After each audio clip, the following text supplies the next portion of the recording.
আজকে আমি আপনাদের সামনে এই দারুণ স্বাদের পাঙ্গাস মাছের রেসিপিটা নিয়ে চলে আসলাম।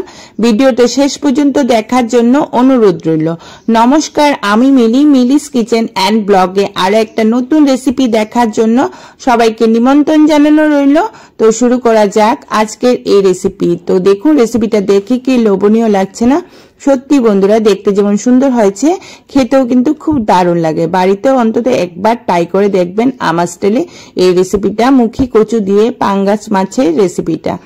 আর এই রেসিপিটা আমার স্টাইলে একবার বানালে বারবার খাওয়ার জন্য, মানে বানানোর জন্য আর কি বায়না করে থাকবেন আপনার ঘরের সব সদস্যরা। তো দেখুন, সরাসরি চলে আসলাম মূল ভিডিওতে। তো দেখুন, পাঙ্গাস মাছ, বড় একটা সাইজের পাঙ্গাস মাছ এনেছে। মাছটাকে ভালো করে কেটে কুটে ধুয়ে নিয়ে চলে আসলাম। হলুদ আর নুন দিয়ে অল্প করে কাঁচা সরষের তেল দিয়ে আমি ভালো করে মাখিয়ে নিচ্ছি। তো এমন করে মাখিয়ে নিতে হবে একটু টাইম নিয়ে। আমার মাখানো এখানে প্রায় কমপ্লিট হয়ে গেছে। এখন কি করব, এই সাইডে একটা কড়াইও বসিয়ে দিয়েছি আর তেলটাও গরম হয়ে গেল। এখন এক এক করে সবকটা মাছ আমি লাল লাল করে ফ্রাই করে নেব। তো একটা পাঙ্গাস মাছের গন্ধ থেকে যায়, তো তার জন্য মাছটাকে একটু কড়া করে ফ্রাই করে নিতে হবে। তো দেখুন, আমি এক এক করে সবকটা মাছ আমি এখানে দিয়ে দিলাম। আর এই মাছটি আমি ফ্রাই করে বাকি মাছটিও আমি লাল লাল করে ফ্রাই করে নেব। তো দেখুন, এই পিঠ হয়ে গেছে ফ্রাই করা।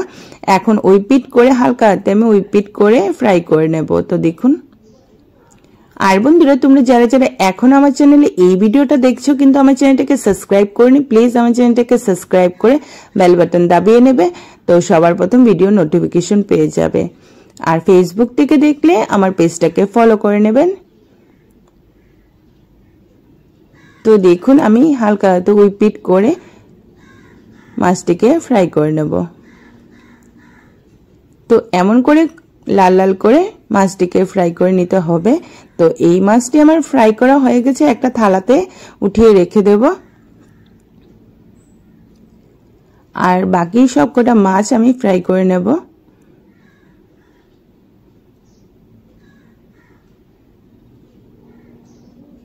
তো এক এক করে সবকটা মাছ আমি নামিয়ে নিয়েছি। এখন বাকি মাছটিকে আমি এমন করে লাল লাল করে ফ্রাই করে নিচ্ছি। তো আমার মাছটি ফ্রাই করা হয়ে গেল, একটা থালাতে সাইড করে রেখে দিয়েছি। আর কড়াইয়ে যে তেলটা আছে মাছের তেলটা, সেই তেলটার উপরে আরো একটু তেল এড করে আমি কি করলাম, দুটা তেজপাতা দুই টুকরো করে দিয়ে দিলাম আর দুইটা কাঁচা শুকনা লঙ্কা আর কি আমি এখানে দিয়ে দিলাম। আর এই যে মুখী কচু আমি কেটে নিয়েছি, আর মুখী কচুটিকে আমি দুই ভাগ করিনি, আমি গোটা গোটা দিয়েছি। তো মুখী কচুটা দিয়ে অল্প করে নুন দিয়ে দেবো কচু আন্দাজে, আর অল্প করে হলুদ দিয়ে আমি ফ্রাই করে নেব। তো হলুদ আর নুনটাকে মুখী কচুর সাথে ভালো করে মিশিয়ে নেব। তো এই করে রেখে আমি কচুটাকে ফ্রাই করে নেব। আর ফ্রাইয়ের মাধ্যমে মুখী কচুটা বয়েল হয়ে যাবে। তো অল্প পরে আবারও এসে আমি একটু নাড়াচাড়া করে দিয়েছি। এখন ওই পিঠ করে অল্প লাল লাল করে ফ্রাই করে নেব।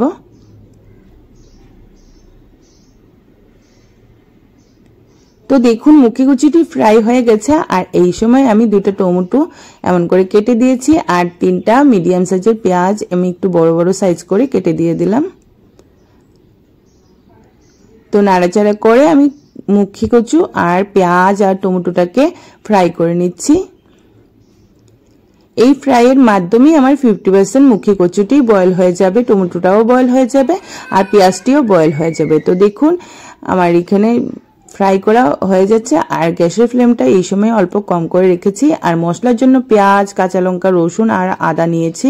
একটা গ্রাইন্ডার জারে নিয়ে নিলাম আর 2 চামচের মতন জিরে আর ধনিয়ার গুঁড়ো দিয়ে দিলাম। আর এখন এলাচি, দারচিনি 2-3টার মতন আমি এই গ্রাইন্ডার জারটাতে দিয়ে দেব।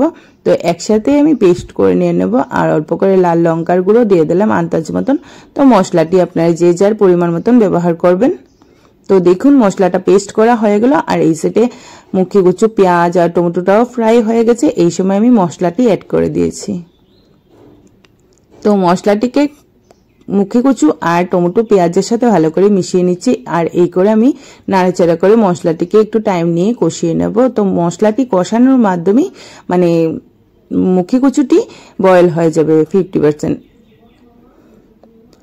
আর বন্ধুরা এই যে মশলাটা যত ভালো করে কষানো হবে রান্নার টেস্টটাও তত ভালো হবে। তো মশলা কষিয়ে রান্নাটা করলে বেশি ভালো হয়। তো দেখুন আমি একটু মানে টাইম নিয়ে মশলাটি কষিয়ে নিচ্ছি। আর এখন একটু পর পর আমি নাড়াচাড়া করে মশলাটিকে এই পিট পিট করে আমি ফ্রাই করে নেব।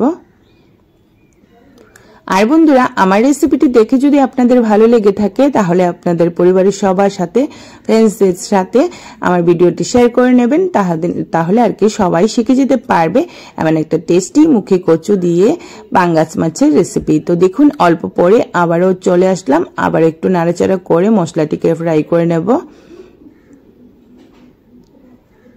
আর মশলাটাকে এমন করে আর কি একটু পর পর নাড়াচাড়া করে নিতে হবে যাতে মশলাটা নিচের দিকে না লেগে যায়। আর মশলাটা পুরো লেগে গেলে কি হবে আর কি মাছের টেস্টটাই আর কি চলে যাবে। তার জন্য মশলাটা একটু খেয়াল করে আপনারা ফ্রাই করে নেবেন একটু টাইম নিয়ে। তো দেখুন আমার মশলাটা ফ্রাই করা হয়ে গেছে, এখন আবারও একটু নাড়াচাড়া করে ফ্রাই করে নেব। তো দেখুন এই সময় মশলাটা পুরো ফ্রাই হয়ে গেছে আর এই যে নিচের দিকে লেগে যাচ্ছে, এই সময় কি করব আমি ঝোলের জন্য জল অ্যাড করে দেব। তো গ্যান্ডার জারটাকে আমি ধুয়ে অল্প জল নিয়ে নিলাম 1 গ্যান্ডারের মতন। তো আরো একটু আধা গ্যান্ডার মতন আমি একটু গ্যান্ডার জারটাতে জল নিয়ে নেব। তো এই করে আমি জলটা দিয়ে দিলাম পরিমাণ মতন। ঝোলটা আপনারা যে যার পরিমাণ মতন ব্যবহার করবেন। আর জলটা আমি একটু বেশি করে দিয়েছি মুখি কচুটি আর কি বয়েল হবে বলে। এখন কি করব 5 থেকে 6 মিনিট আমি এই ঝোলটাকে রান্না করে নেব, তাতে মুখিটি 100% বয়েল হয়ে যাবে। তো দেখুন অল্প অল্প করে ঝোলটাতে উতরানি চলে আসছে। আর এখন কি করলাম ঝোলের জন্য আমি আর 1 চামচ নুন দিয়ে দিলাম। তো নুনটাকে অল্প নাড়াচাড়া করে ঝোলটার সাথে মিশিয়ে নিচ্ছি। তো 5 থেকে 6 মিনিট আমি এখানে রান্না করে নেব। 5 থেকে 6 মিনিট পর আবারও ফিরে চলে আসছি আপনাদের সামনে। তো দেখুন আমার মুখিটি বয়েল হয়ে গেছে। আর এখন কি করব একটু নাড়াচাড়া করে আমি এখানে আগের থেকে যে ফ্রাই করে রাখা পাঙ্গাস মাছটি আমি এই সময় অ্যাড করে দেব। তো দেখুন মাছটিকে আমি দিয়ে দিচ্ছি এক এক করে সবকটা মাছ আমি দিয়ে দেব। আর এখন মাছটিও বয়েল হয়ে যাবে আর মুখি কচুটিও বয়েল হয়ে যাবে। তো নাড়াচাড়া করে আমি ঝোলটার ভিতর দিকে মাছটাকে দিয়ে দিলাম, তাতে মাছটা বয়েল হয়ে যাবে। মাছটা দেওয়ার কারণে ঝোলটা আর কি একটু কম কম হয়ে গেল। তো দেখুন আমার এমনই ঝোল চাই, তার জন্য আমি এই পরিমাণেই ঝোল এখানে দিয়েছি। তো অল্প সময় 2-3 মিনিট রান্না করে আবার ফিরে চলে আসলাম। তো এই সময় আমি দেখে নেব মুখি কচুটি বয়েল হয়েছে নাকি।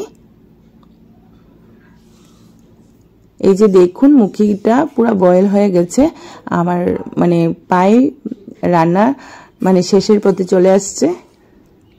তো বন্ধুরা আপনারা একবার অন্তত এই মুখি কচু দিয়ে পাঙ্গাস মাছের রেসিপিটা ট্রাই করে দেখবেন, বাড়ির সবাই আপনার রান্না খেয়ে গুণগান গাবে।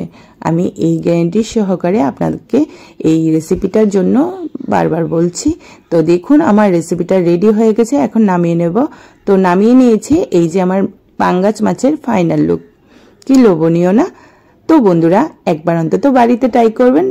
আজকে আমি এখানে বিদায় নেব, কালকে আরেকটা নতুন রেসিপি নিয়ে আপনাদের সামনে ফিরে চলে আসবো। ততক্ষণ পর্যন্ত আপনারা ভালো থাকবেন, সুস্থ থাকবেন, আমার সাথে থাকবেন। আর আমার রেসিপিটি দেখে যদি ভালো লেগে থাকে তাহলে আমার চ্যানেলটাকে সাবস্ক্রাইব করে নেবেন।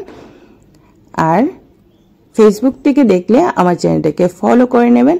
আর বন্ধুরা আমার রেসিপিটি দেখে যদি ভালো লেগে থাকে তাহলে লাইক কমেন্ট শেয়ার করতে ভুলবেন না। ভিডিওটা শেষ পর্যন্ত দেখার জন্য অসংখ্য ধন্যবাদ। তাহলে আজকে এখানে বিদায় নিচ্ছি, টাটা বাই বাই, আবার দেখা হবে।